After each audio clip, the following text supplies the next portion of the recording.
You know, I know you're sad now, but I'm excited for LFR to get back to its roots. Talking about the Leafs when they're bad? No, even better. Talking about the Leafs when they go on a heater in March and miss the playoffs by 1 point. Let's go! It starts with an A and ends with anxiety. Off the charts levels of passion! That's just a nightmare! With you wherever you are, welcome to LFR. Leafs lose 7-4 at the hands of the Buffalo Sabres. I haven't pointed at the victory puppy sign in quite some time because the Leafs, on a 5-game homestand, went 0-4-1. That's right, the best game on this homestand ended with a giveaway in overtime where a Leaf fell on their bum. Now, if you watched the last LFR video, I went on a nice little walk in the woods during kind of a blizzard.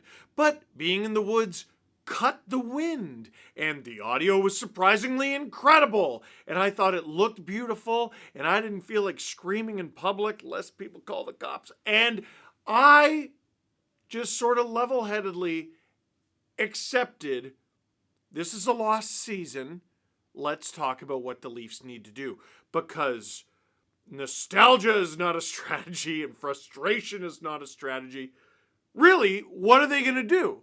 Who are they going to trade? This isn't that video! Are you ready to get mad? Are you ready to get so mad about the Toronto Maple Leafs? All right, well, get ready for my opening act. The head coach of the Toronto Maple Leafs, Craig Berube. This answer from Craig Berube should tell you everything you need to know about how important this game was and how screwed this current iteration of the Toronto Maple Leafs is. And I'm serious, ignore the fact that he looks like he just lost a fight to Van Helsing and really focus on what he is saying in this clip. What did you learn about your team on this homestand? What did I learn about them? Yeah. Well, that we gotta keep the puck out of our net is what I learned, and we didn't do that here at home, other than the Detroit game. It's the only game we did. But until we decide to do things right and keep the puck out of our net, and that's the goalies included, this is what you're going to get. We scored enough goals on this homestand to win games, but we didn't keep the puck out of our net. Until you want to keep the puck out of your net, and that's a couple things: managing the game, puck play. Don't give odd man rushes up. Defend harder than we are. More desperation in defending, and goalies stop the puck. That's it. Well, we could score goals. We score goals. But until we want to keep the puck out of our net, this is what we're going to get. It's no more than that. I don't want to talk about it anymore. That's all it is. I think our identity is, well, the way I look at it is we look at scoring as everything, and it's not everything. You're not going to consistently win in this league by, focusing on just scoring goals. You got to play the full rink. And right now we're not doing a good enough job without the puck. That's pretty wild, right? No, I don't just mean the cut and the pair of black eyes. I'm talking about what he had to say. Here's the thing. There are a lot of things to hate about the way the Toronto Maple Leafs play hockey under Craig Berube. This chart that was tweeted out by Dom Lecision says it all. The Leafs have a sub 40% expected goals percentage over their last 10 games, a feat only matched by the Randy Carlyle Leafs often and the Peter Horacek era. Yeah, so hey, that's pretty awful. But when Craig Berube is talking about what this team is capable of doing defensively, when he talks about they score goals, he's not worried about them scoring goals, they score goals. William Nylander said, a little arrogantly, hey, that's the hardest thing to do, and we do it. Well, yeah, that's never been the problem this season, has it? It's keeping the puck out of the net. And I don't mean for Nylander to catch a stray in a game he didn't even play in, and he's now $5,000 lighter in the wallet. Focus. Craig Berube is right. They are capable of being more responsible with the puck. They're capable of playing more desperate defensively. They're capable of knowing their assignment. They're capable of moving bodies. They're capable of knowing what is going on in the game. Like when he talks about situational awareness, okay, we're coming out of intermission now.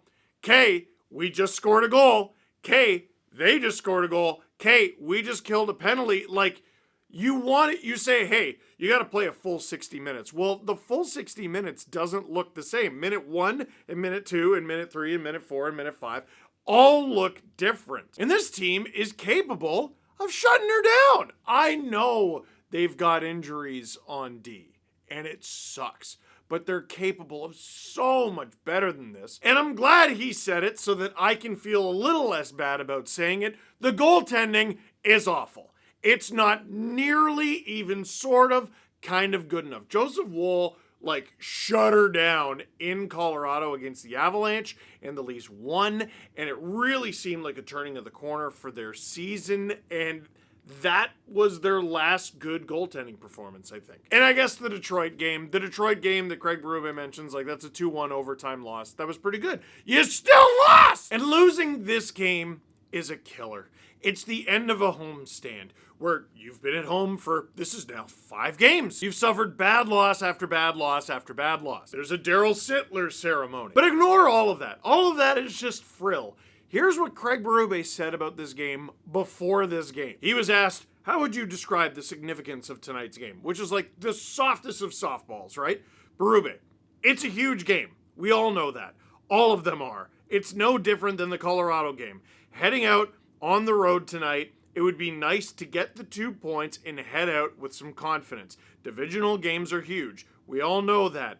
It has never changed over time. They're always big games against Buffalo, and whoever we're playing in the division, we have to be ready to go. This is as close to a must-win as you can get. And as Anthony Petrelli pointed out in this tweet, here's Craig Berube's comments on the importance of this game. The Sabres have had their 3rd stringer in net since a little over halfway through the first. The Leafs have 13 shots on net through 2 periods of hockey at home. Maybe they come back and win. They didn't. But who really cares at this point? And dude, I started seeing it. I started seeing people saying it, and I even found myself thinking it at certain points going, maybe they should just lose this thing. I do not cheer against them. I do not like them watching. I hate watched the majority of this game. The first period was kind of fun. It was. Sabres score, you're upset, and they review it, and it gets called back, and then Nyes puts the Leafs up 1-0, and the Sabres tie it, and then Matthews gets you on the board, and you're up 2-1 again, hooray, and then you're losing by the end of the first period, and getting caved in shots, and in the second period it gets even worse. I know I've been talking about the Leafs very broadly recently. Let's look at the goals against. We don't need to get into the 4 goals that they scored. I mean, Matthews and Domi, they had very productive nights. McMahon, the top line, had a very productive night. And there was the 1 giveaway. And we're going to talk about that. The Leafs goals, they know they're going to score. That's not the concern. The concern isn't a lack of offense. It's a lack of the puck staying out of your net. Here's the first one. It's halfway through the first period. The Leafs have the 1-0 lead. Look where Michelli's looking. Look where Nyes is looking. Look where Tavares is looking. They're all looking in different directions. But look in front. It's Carlo and Riley. And what's happening there? Fellas, what? There's 1 of them and 2 of you. What's happening? This is literally 1 second later. Look at Drew. Go back and forth between these 2 clips. There is 1 second between these 2. Oh my God! 2 Sabres crash the net, and somehow the only guy that both Leaf defensemen are touching is each other. There are 5 Leafs in the defensive zone here and 3 Sabres with absolutely no one on them. That's crazy. And you can just chalk it up to, oh, well, the Sabres threw it on net and it banked off his skating in. This is possible because of this breakdown, which is crazy. All right, it's 1-1. Hey, it's 2-1 for you, the good guys. All right, well, here's how they tie it up. This puck was just yeeted in front, and Troy Stecher, trying to do the right thing and block the pass, accidentally deflects it and knocks it into his own net. Okay, well, how about if the pass actually does get through, there's a Sabre there. There's a Sabre right there, and a Leaf defender working their butt off to be second to the puck. And also, I know this was deflected, and hockey happens fast. It's a floater. I'd like a save. Oh, okay. You give Wool that one. That's fine. When the Sabres make it 3-2, it's a defensive zone giveaway. It's Max Domi giving the puck away to one of the most lethal goal scorers in the world. And I thought to myself when I saw it live, yeah, well, it's Tage Thompson. He's got a really good shot. And Wool was screened. And then I watched the replay. Nope. No, he wasn't screened. He doesn't see the beginning of the shot because there is a string of players in the way. But, like, Benson is there, and it's good for the Sabres that he's there. But, like, Joe, there's so much net there. But, okay, that one's not him. It's a giveaway. All right, and partial screen. All right, Bobby McMahon ties it, and we're happy that he tied it by gum. The Sabres retake the lead. You want to see it? All right, this is a mess because Bobby McMahon has to, like, chase Rasmus Dahlin all the way down to the blue paint. I mean, it's not every day you have to chase a defender all the way down to your own crease, but, like, this whole thing is just not making life hard enough on Rasmus Dahlin. He gets he's a defenseman getting a deflection goal. And, like, he bumps into Joseph Woll a little bit, and they elected not to challenge. Fight through it! Oh, my God! This is number 4! If you give Woll the offside one that went in past him but didn't count, if you give him the first one, if you give him the second one, if you give him the third one, I think I'm allowed to be mad at the 4th one, which is actually the 5th one. The gig is stop pucks. I know that. And that's way too simplistic. The gig is also fight. Like, it's fight through the traffic. The best goalies do it and are able to do it. I'm not putting the series against the Florida Panthers on Woll.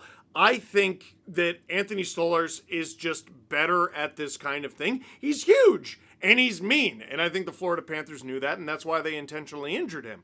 But Woll, you want to have a gig in this league long term, you gotta. All right, you're only down 1 again. All right. Most important period. Dude, it was so funny if you didn't watch it. TSN at intermission goes, all right, this is the most important period of the Leafs season. The stakes are something like if the Sabres win, they go up 8 points on the Leafs. If the Leafs win, they're only down 4. Like, it's a crazy swing. They're not exaggerating in the slightest, not even a little bit hyperbolic when they say this is the most important period of the Leafs season. They got scored on 16 seconds in. Dude. You have to admit. Like, the one thing I'll give the Leafs credit for, this is my 19th season making videos after every single game. Like, oh my God! Oh, that's funny. That's genuinely funny. You have to be able to see the humor in that. That's so sad. So here, let's have a look at it. 11 seconds in, I already hate this. Like, I hate what I'm looking at. So the Sabres are attacking, right? The shell of Jake McCabe that the Leafs have been throwing over the boards for the last couple of weeks, he's on Tage Thompson. Matthews, I'm not sure. I'm not sure where he's looking because there's 2 Sabres behind him. And Troy Stetcher, who looks rather panicked, is like, oh, that's 2. That's way bigger than 1. So here's what's great, though. The Sabres, with this fortuitous, excellent situation that they have, they flub it, and they're not able to bury it. They somehow flub this. Look how unbelievably staggeringly... There is not a single Sabre who is prevented from scoring here. There are 3 people. There are 3 blue guys, 3 Sabres. They can all score. But Tuck doesn't score here. But he gets the puck back. He does a little spin-a-rooney. And Troy Stetcher is in better position to stop this thing than Joseph Woll is. The defense is miserable and abominable. From the defense, the forwards, all of them. Oh my goodness, a save. And you might think it's unfair because there were times in the second period especially where it's like, oh, okay, Woll is actually keeping them in this game. Like, he was a little shaky, he got it back on track, all right. Holy smokes! Can anyone be in position once? Can anyone put a body on a body? Can anyone make a save? And the answer, by the way, is no. Here's Jack Quinn one-on-one with Woll. Like, there has to be a save. Can we get one? Can we get one? This is the Sabres' 6th goal that counted, on 30 shots. And it's hard to even be fully upset with Wool because the Leafs have 19 shots. And that's it. Your season's over. You're sellers now. That goal goes in, you're sellers now. Yep, that's what you are. That's what Brad Treliving's doing. That's what Brandon Pridham's doing. That's what Shane Doan is doing. That's what Haley Wickenheiser's doing. That's what, have I missed anyone? It's a crowded front office. That's what Derek Clancy's doing. I forgot about that guy. I couldn't pick him out of the lineup. I'm pretty sure I did a video about him. I don't know what he looks like. Yo, get this. According to the Leafs website, there are 1, 2, 3, 4, 5 people with the title assistant general manager, which doesn't include Shane Doan, who is special advisor to the general manager. Brad Treliving is the GM, Shane Doan is his Smithers, Brandon Pridham, Derek Clancy, Haley Wickenheiser, Dr. Haley Wickenheiser, Daryl Metcalf, and Ryan Hardy is the other assistant GM. So I've been saying that the Leafs should sell, and that is because, objectively, the Leafs should sell! And a lot of people have been like, well, do you let Brad Treliving do that? Should Brad Treliving be the one making those trades, or should he not? And then if you fire him, who is the one making those trades heading into the trade deadline? Can I offer a suggestion? Can I offer one? I have an idea. The 5 assistant GMs can do it. I think they can handle it. And if you think I'm giving up too early, here's the reality. Habs are in the top wildcard spot, 65 points. The Bruins are in the second wildcard spot, 65 points. Panthers have 59. Like, they're well back, but they're ahead of you. The Flyers have 57. They're well back. They're ahead of you. The Capitals have 57. They're well back, but they're ahead of you. And then there's you. You also have 57, but in a tiebreak, you're behind the Capitals. In a tiebreak, you're behind the Flyers, and they have 2 games in hand. You're 2 points behind the Panthers, and they have a game in hand. You're 1 point up in the Devils. You're 2 points up in the Blue Jackets, who have 2 games in hand. You are 2 points up on the Sens, who have 1 game in hand. And then there's the Rangers, who are just awful, and they have 50 points. But, like, if this road trip goes south, the Leafs are going to be second last in the East in no time. There is a very realistic path to all of Ottawa, Columbus, and New Jersey passing Toronto. Like, if San Jose wins a game, if you go to Seattle and lose that game against the Kraken, that puts you 25th in the NHL. Do you know how hot you'd have to be the whole rest of the season to make up those 7 or 8 points between you and a playoff spot? And do you know what kind of luck you would have to incur to be better than the Habs, like so much better that you could pass them, be better than the Bruins, so much better than them that you could pass them, better than the Panthers, who are going to get Barkov back, better than, who else is ahead of them? Philly, oh my goodness, surely they can, oh yeah, and the Caps as well. You are sellers. Talk to Lawton, talk to McMahon. If you like their numbers, sign them. If you don't, trade them. Benoit, gone. Michelli, gone. Yarncroke, gone. Anyone who is a peripheral piece of this roster, gone. Anyone who's a pending UFA, gone. Anyone who is probably at the peak of their value right now, Oliver Ekman-Larsson, gone. Max Domi, you think about it. I don't think it needs to be dubbed a rebuild. You're missing so many guys due to injury.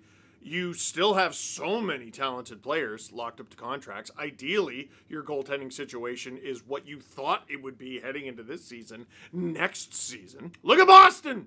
They're in a playoff spot right now, in part because of you. They were dead last season. Dead. And they shed some dead weight, shed some guys who made sense to shed, got a ton of futures. They got younger and faster and more exciting and more durable, and look where they are. That can be you if you're smart. Or, I don't know, trade like a 4th for Luke Shen. I don't know. Like, I really got to drive this home. From Mark Masters, Leafs finish homestand 0-4-1. Only the 3rd homestand of 5 or more games where they went winless all time, both others during the 1984-85 season. They picked first overall at the end of the 85 season, by the way, Wendell Clark. Toronto is 8 points out of a playoff spot as they head out on the road for 4 games before the Olympic break. Which, by the way, ends with a back-to-back that is in Calgary, and then the next night, less than 24 hours later, you get the Oilers in Edmonton. Have fun with that. You are selling! And then this from Scott Wheeler, mwah, on all of MLSE's issues right now. Keith Pelly, who's the head whatever of MLSE, he's in charge, came in, threw Masai Ujiri and Brendan Shanahan out the door, messed about with TFC a little bit, puffed his chest for a few months doing the media rounds after each high-profile contract he didn't renew, then put his feet up after a job well done. Do something! Here, can I give you my theory? Rogers owns the majority of Maple Leaf Sports and Entertainment. Ed Rogers is a huge Blue Jays guy, huge baseball guy. And that is great news for baseball fans and great news for the Blue Jays. And I think things are working out exactly the way I kind of thought they would when Rogers did their takeover of the Bell shares of MLSE. The Blue Jays are going to get all the attention. Dude, the Blue Jays broadcasts are so good. The team is so good. They're throwing money out of bazookas at as many free agents as they could possibly get. And then there's just Maple Leaf Sports and Entertainment, which could also be called everybody else. Like, Rogers owns the majority of all of them, but it is very conveniently organized. The Jays and everyone else. And as if to send me the perfect way to end this video, MoneyPuck.com quote tweeted my tweet that said, and with that goal, the Leafs are sellers. Leafs playoff chances now under 5%. You're sellers. Sell. That is it for this one. Thank you very much for watching. Click like if you like this video. Click subscribe if you really liked it. Tell your friends. It's a good thing Keith Pelly said we're not here to sell jerseys. Who on earth's name would you put on the back?